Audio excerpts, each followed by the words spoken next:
सुप्रभात बच्चों, आप लोग कैसे हैं? आशा करते हैं आप लोग अच्छे होंगे। देखिए बच्चों, आज जो है हम लोग वर्ग नौवा का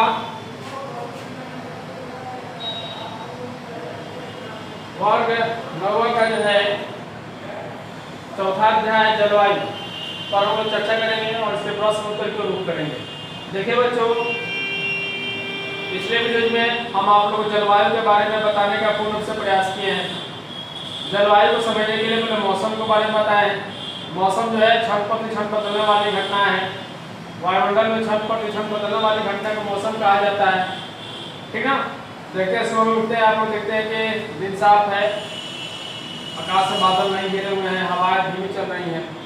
उसके बाद थोड़ी देर के बाद देखते हैं कि हवाएं तेज चलने लगी हैं और जो है कहीं से बादल आने लगे और अंधेरा छाने लगा। कुछ देर बाद देखते हैं वर्षा होने लगती है। कुछ देर बाद देखते हैं कि पानी छूट के सूर्य निकल जाते हैं और दिन साफ हो जाता है। ये मौसम कहलाता है। इन्हीं मौसमी घटनाओं का एक लंबे समय तक अध्ययन किया जाता है, लगभग 30, 35, 40 वर्षों तक। और यही मौसम में जो परिवर्तन होते हैं, उतार चढ़ाव होते हैं, उसी को जलवायु कहा जाता है। और रहा सवाल कि जलवायु परिवर्तन से होने वाले हानि क्या है? जलवायु परिवर्तन से अनेक प्रकार के परिवर्तन होते हैं। बहुत से जीव जंतु हैं नष्ट हो जाते हैं, बहुत से पेड़ पौधे हैं वो नष्ट हो जाते हैं। वास्तव में यह होता कैसे है, क्यों होता है? इसके भी कुछ कारण है। कारण क्या है कि मौसम को वह उतार चढ़ाव को जो है वह एक्सेप्ट नहीं कर पाते हैं, वह उन्हें ग्रहण नहीं कर पाते हैं, उन्हें झेल नहीं पाते हैं। वह जो है उस मौसम के, उस वातावरण के अनुकूल जो है अपने आप को उस परिस्थिति के अनुकूल नहीं ढाल पाते हैं और वह क्या होते हैं, वह सूख जाते हैं या मर जाते हैं या विलुप्त हो जाते हैं। तो बच्चों, मनुष्य भी है। मनुष्य क्या है? अनुकूलित प्राणी है। वह जाड़े के दिनों में, बरसातों में, गर्मी के दिनों में वह मौसम को जो है अपने शरीर को जो है उसके अनुकूल जो है ढाल लेता है। परिस्थिति के अनुकूल जो है वह ढल जाते हैं, जिससे वह बच जाते हैं। जिस दिन मनुष्य का शरीर अनुकूलित नहीं हो पाए, ठंडे को नहीं झेल पाए, गर्मी को नहीं झेल पाए, बरसात को नहीं झेल पाए, वह क्या होगा? मनुष्य की जो प्रजाति है धीरे धीरे नष्ट होने लगेगी, नष्ट होने लगेगी, खत्म हो जाएगी। बच्चों, आज जो है जलवायु पे चलते हैं और इसके वस्तुनिष्ठ प्रश्नों का जो है अवलोकन करते हैं। इसे का जो है प्रश्न का उत्तर ढूंढने का हम लोग प्रयास करते हैं। बच्चों, सबसे पहला जो प्रश्न है दोहरा है, मानसून शब्द अरबी भाषा के किस शब्द से बना है? मानसून शब्द अरबी भाषा के किस शब्द से बना है? तो इसका आंसर होगा मौसिम। मौसिम लिखिएगा।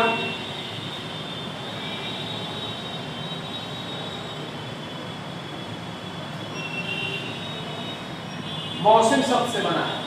देखिए बच्चों, दो नंबर प्रश्न जो है भारत का सबसे कम वर्षा किस राज्य में होती है? तो आप लोग जानते होंगे सबसे कम वर्षा जो है राजस्थान में होती है, जो सूखा रह जाता है। उसकी भी कुछ कारण है, ये आप वीडियो बनाएंगे, उसके बाद हम आपको बताएंगे।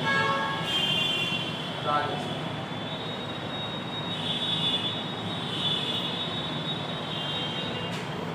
लिखेंगे, राजस्थान। देखिए अब कह रहा है अगला प्रश्न, भारत में सर्वाधिक वर्षा कहाँ होती है? मासिनराम में।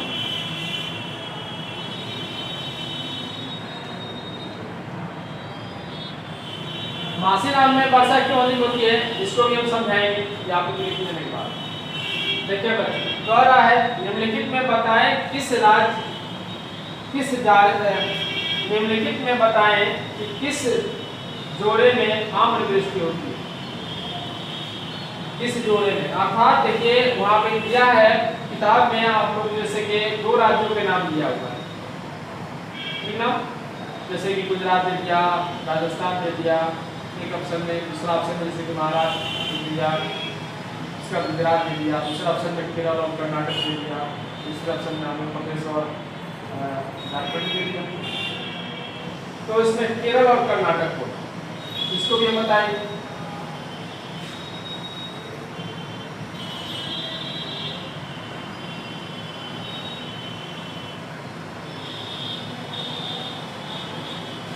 केरल और कर्नाटक, केरल और कर्नाटक, ठीक है। और अगला प्रश्न है, जाड़े में तमिलनाडु के तटीय भाग में वर्षा के क्या कारण? जाड़े में तमिलनाडु के तटीय भागों में वर्षा के क्या कारण है, देखेंगे।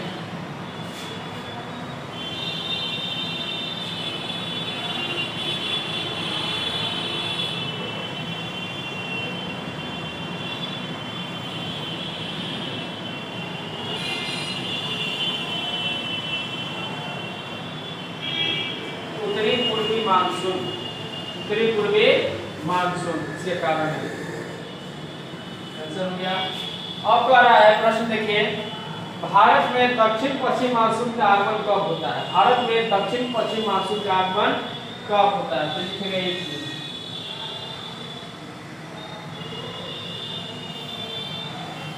1 जून, लिखा गया। देखिए अब जो है हम एक एक करके इस प्रश्नों को, जहाँ पे आप लोगों को त्रुटि है उसको समझा रहे हैं, आप लोगों को धैर्य बना कर रखना है। कह रहा है भारत में सबसे कम वर्षा किस राज्य में होती है? तो हमें है राजस्थान। अब इसको समझने के लिए हमें भारत का मैप तैयार करना पड़ेगा, ठीक है। तो हम यहाँ इसको मिटाते हैं।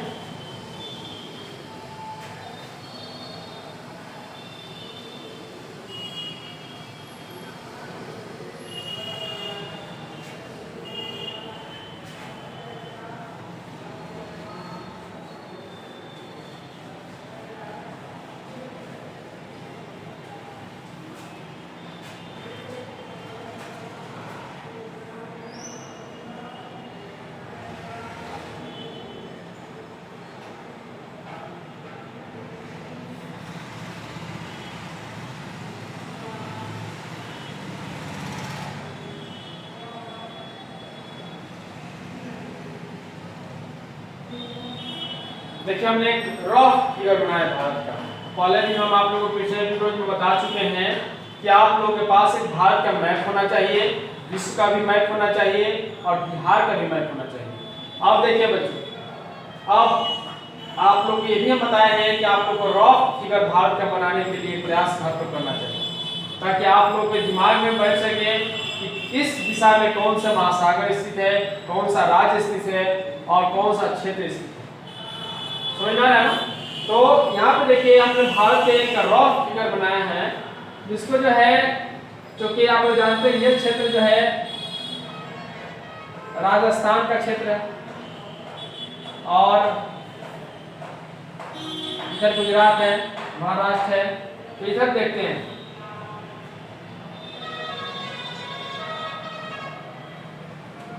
यह जो आपको हम दिखाए हैं ये पहाड़ है, पहाड़ जिसे विंध्य पर्वत श्रृंखला कहा जाता है। तो आप लोग देखिएगा, आप लोग बहुत ध्यान से मेरे बातों को समझना पड़ेगा और बातों को ध्यान देकर इसे जो है एक मैप के माध्यम से, क्योंकि आप लोग जानते हैं कि पृथ्वी जो है, पृथ्वी ऐसे है, ये सौर मंडल है हमारा, पृथ्वी जो तीसरा स्थान पर है। पृथ्वी में यहाँ पे विषुवत रेखा के ऊपर भारत है, ठीक ना। तो देखिए यहाँ अब पृथ्वी क्या होती है कि यह सौर मंडल की एक परिक्रमा पूरा करती है, जिसे में 365 दिन कुछ समय लगते हैं, जिससे मौसम परिवर्तन होता है। जब वो परिक्रमा करती है पृथ्वी सूर्य का, जब एक वर्षों में 365 दिन कुछ घंटे जब लगाती है, जिसको 1 ईयर कहा जाता है, वो उस समय क्या होता है कि उससे पृथ्वी पर मौसम परिवर्तन होते हैं। और जब पृथ्वी जो है अपने अक्ष पर एक राउंड पूरा कर लेती है, उसमें 24 आवर्स कुछ सेकंड लगते हैं, जिससे दिन और रात होते हैं, ठीक ना। तो इसको देखेंगे, सूर्य का प्रकाश जो है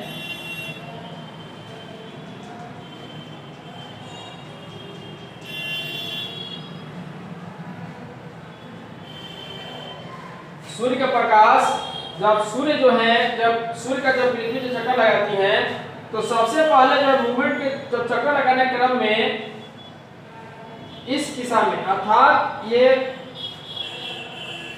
हिंद महासागर में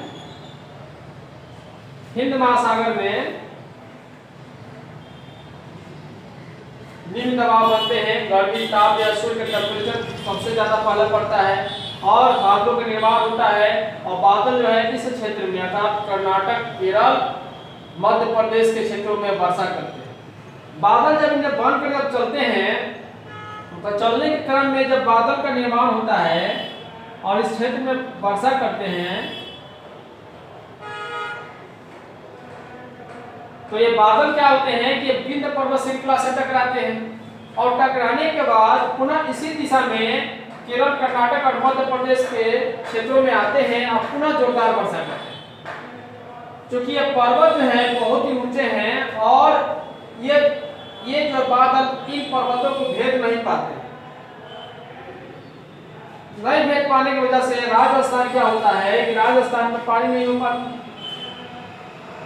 एक और कंडीशन बनता है, ऐसे भी प्रश्न पूछा जाता है किताब के माध्यम से कि जो भी हिंद महासागर से बादलों का निर्माण होता है वह विंध्य पर्वत श्रृंखला से जब गुजरते हैं तो राजस्थान के क्षेत्रों को छोड़ देते हैं, राजस्थान के क्षेत्रों में वर्षा नहीं करते हैं और वही जो है दिल्ली जाकर और पंजाब में जाकर वर्षा करते हैं। ऐसा क्यों? उसकी भी टर्म कंडीशन है। जब ये बादल जो है इन सक्रिय ये जो दो पहाड़ों के बीच में जो गैप होता है उनसे जो बादल निकलते हैं वो हवा के माध्यम से निकलते हैं। हवा जो है तीव्र गति से उन्हें इस सक्रिय रास्ताओं से लेकर उन्हें फेंकती है और फेंकने की वजह से उनका वेग जो होता है बहुत ज्यादा होता है और जो है वो राजस्थान नॉर्थ केवल की हवा के माध्यम से बहुत आगे पीछे से निकल जाते हैं और राजस्थान के क्षेत्र को सूखा ही छोड़ देते हैं। इसलिए राजस्थान के क्षेत्रों में वर्षा नहीं होती है, वह सूखाई पड़ जाती है। इसीलिए राजस्थान में क्या होता है कि वर्षा कम होती है। अब देखते हैं बच्चों, इसी से एक और सवाल है कि आम्र वर्षा कहाँ होती है, किन जोरों में आम्र वर्षा होती है। तो इसमें आंसर लिखे हैं कर्नाटक और केरल और कर्नाटक में होती है। आम्र वर्षा क्या होती है? यही जो मौसमी जो सबसे पहला जो मानसून आता है केरल और कर्नाटक में ही आता है क्योंकि सबसे पहले निम्न दबाव हिंद महासागर बनता है और केरल और कर्नाटक में जो है वर्षा जो होता है सबसे पहले मानसून सबसे पहले केरल और कर्नाटक में आते हैं और इसलिए उन्हें आम्र वर्षा कहा जाता है क्योंकि सबसे पहले आम जो है केरल और कर्नाटक में ही सबसे पहले भारत में होते हैं। उसके बाद जो है मानसून वर्षा का जब ये पृथ्वी जो ऐसे मूवमेंट करती है और सूर्य का प्रकाश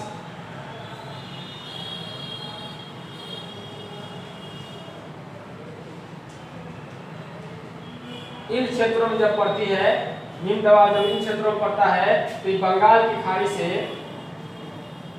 बादलों का निर्माण होता है और जो है बिहार में मानसून का प्रवेश करते हैं और बिहार में मानसून प्रवेश करके बिहार में वर्षा होती है।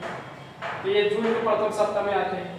तो देखिए जून के प्रथम या द्वितीय सप्ताह में आते हैं। देखिए बच्चों, तो आम्र वर्षा भी समझ गए आप लोग, राजस्थान में कब वर्षा क्यों होती है भी समझ गए आप लोग। अब आता है मासिन राम में वर्षा सर्वाधिक क्यों होती है, उसको भी समझ लीजिए।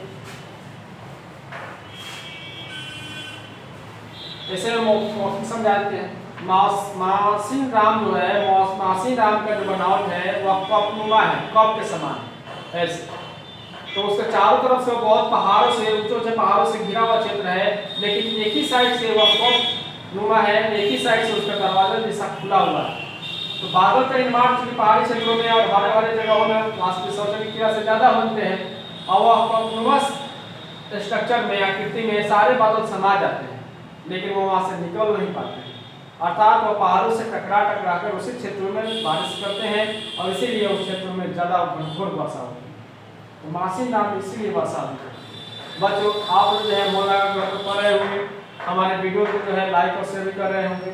और बच्चों जहाँ भी कोई भी त्रुटि हो आप लोग ऑनलाइन के माध्यम से हमें कंसल्ट कर सकते हैं, हमसे कोई भी क्वेश्चन आप लोग पूछ सकते हैं। तो बच्चों आप लोग तैयार कीजिए और बढ़िया से उसको याद कीजिए, पढ़िए। हम लोग ऑनलाइन उपलब्ध है। तो आज के लिए बच्चों इतना ही। जय हिंद, जय भारत।